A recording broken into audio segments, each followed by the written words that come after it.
Welcome to the help videos for lesson number 9. This video is for those of you who are learning to play by ear. So in lesson 9, we have a couple jigs and then a song that everybody likes to sing. The ants come marching one by one.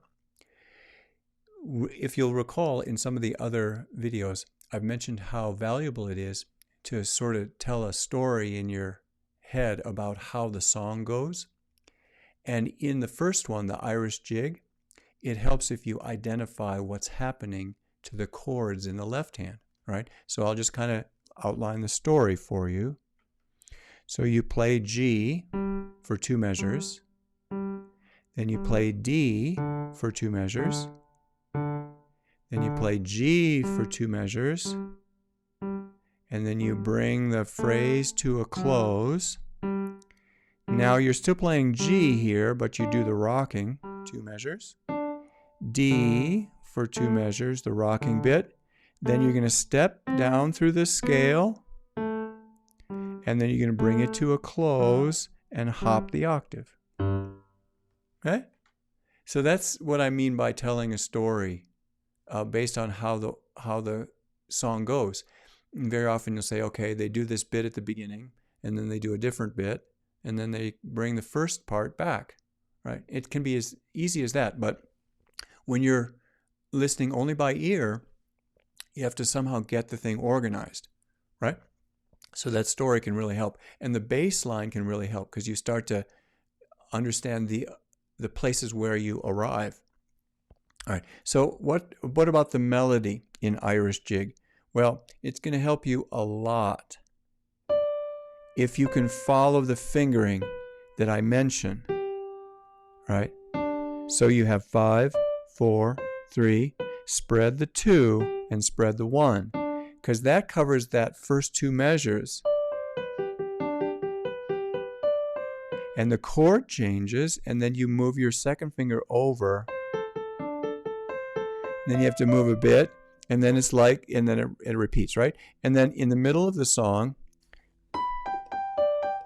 so 5 on the B, 3 on the G, 1 on the D, and then 2 measures later, 4 on the A, 2 on the F sharp, 1 on the D, and then the last bit, G, G, G, G. G is like the echo part, and you're going right down the scale. And then this is like coming to the end of the first half. Right? So that gives you a little bit of a roadmap for Irish jig. And it really does help to listen to the songs over and over. I promise. All right. So little help stuff for the ants come marching. In this one, the story is a little more complicated, but the left hand is sitting there a lot. So if we tell the story by the chords, E minor, same, okay?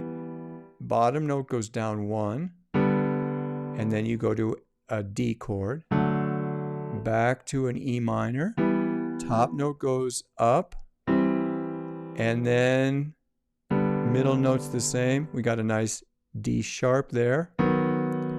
Jump to G. Bottom 2 go down 1, back to the first chord, jump to our B, and then we come down the fingers with a D sharp, then the thumb comes here and go down 4 notes, and E, B, E. You may not catch that all on the first hearing, but if you'll stop the recording and then just listen to it multiple times, kind of do the add 1 and the jigsaw puzzle, even with what I just showed you there, you'll get the roadmap for the left hand. And I mention that because for a lot of people, the song itself is very well known. And one thing that I haven't mentioned before, but you'll see on about 1/3 of the songs, I actually put the words. So for someone who's playing by ear, knowing the words can help them remember the melody big time. So you might use that in this one. So the story on the melody, it's that rhythm all over the place, right? The ants go marching one by one. Long note. Back to the beginning stuff. Oh, it changes. Long notes.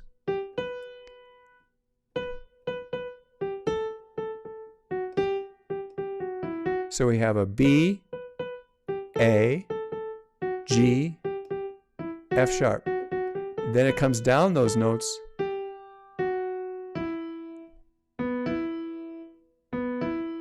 And hops back and forth at the end. You see?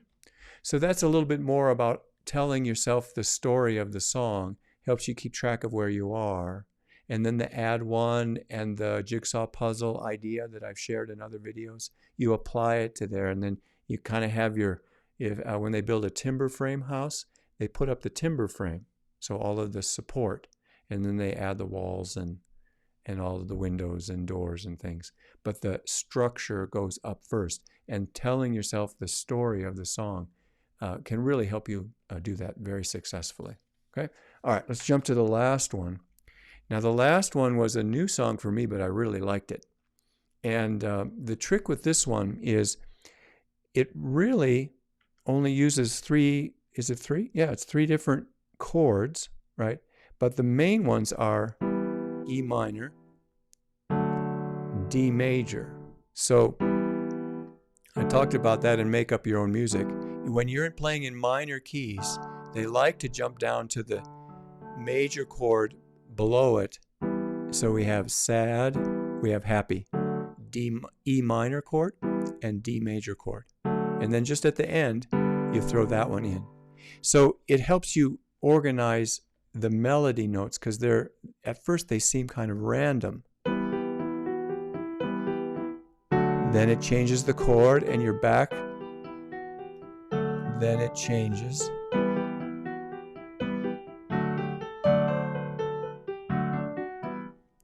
So the story on this one is connected to those changes in the left hand as far as remembering it. And just so you know, fiddle songs especially, each fiddle player kind of makes it their own, adds little turns and twists and trills, and sometimes will change the bowing. And quite frankly, over time, many, many versions of the same song end up coming out. So when you start to play by ear and you're doing fiddle songs, if it's really just for your own enjoyment, if you don't get it 100% right, it's okay. We want to honor the basic thing, and if it's different enough, you give it a different name, right? But that'll get you going on that one. Fiddle tunes take a bit. You have to play them slowly. A lot of add one, and there is a help video that slows this thing way, way down. So just be aware of that. I hope that helps, and I look forward to seeing you for lesson 10.